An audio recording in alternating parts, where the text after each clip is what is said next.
The most important thing is that you have a vision, that you have a goal.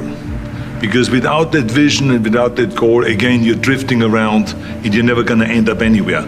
People don't become successful just by accident.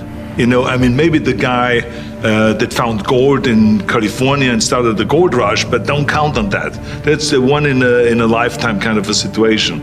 So you got to really have a specific goal. And to me, to have that vision that I want to be Mr. Universe, that I want to be the greatest bodybuilder of all time, that was a great vision, and that specifically to look like Reg Park and to be up there on that stage and to lift the trophy overhead and to win the championship over and over and over again. So that was a great goal. You have to have a goal. Now, it doesn't have to be that specific goal, but it has to have some goal. This is why I always recommend to people, sit down, take your time, and start thinking about, why do you want to work out? What is your goal? And then it can be as crazy as it is. It could be, I want to impress girls. If that's your goal, so be it, but it motivates you. It could be that you're emulating a certain, bodybuilder or a certain football player, a certain boxer, whatever it is. Have those pictures put all over the wall like I did when I was a kid. I put pictures of Reg Park and of Sonny Liston, of boxers and of Ali and of powerlifters and weightlifters all over my bedroom, wall.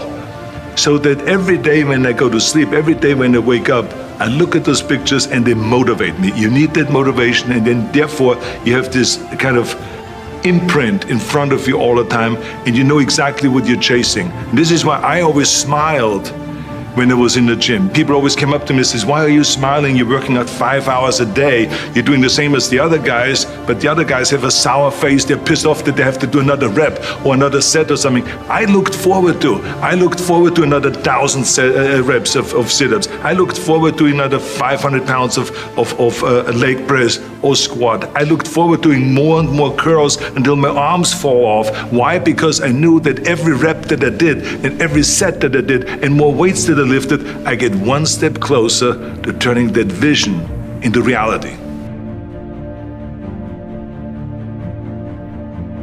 You have to think outside the box. That's what I believe. After all, what is the point of being on this earth if all you want to do is be liked by everyone and avoid trouble? The only way that I ever got any place was by breaking some of the rules.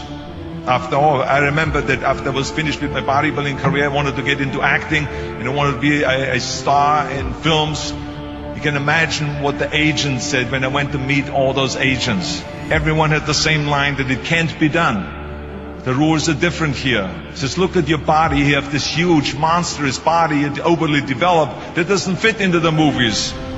But, I didn't listen to orders. These were their rules, not my rules. I was convinced I could do it, that if I worked as hard as I did in bodybuilding, 5 hours a day, and I started getting to work, I started taking acting classes, took English classes, took speech classes, dialogue classes, accent removal classes I even took.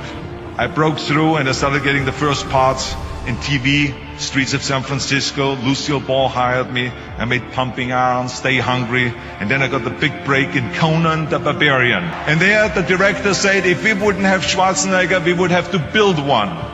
Now think about that. And then when I did Terminator, I'll be back. Became one of the most famous lines in a movie history, all because of my crazy accent. Now think about it, the things that the agent said will be totally a detriment and will be impossible for me to get a job, all of a sudden became an asset for me. All of those things, my accent, my body and everything. So it just shows you never listen that you can't do something. And you have to work your way up, of course, run for something else first. I mean, it was the same when I ran for governor. The same lines that you have to work your way up, it can't be done. And then, of course, I ran for governor, and the rest, of course, is history. They said you have to start with a small job as mayor, and then as assemblyman, and then as lieutenant governor, and then as governor. And they said, that's the way it works in a political career. I said, I'm not interested in a political career. I want to be a public servant. I want to fix California's problems and bring people together and bring the parties together. So, like I said, I decided to run. I didn't pay attention to the rules, and I made it, and the rest is history.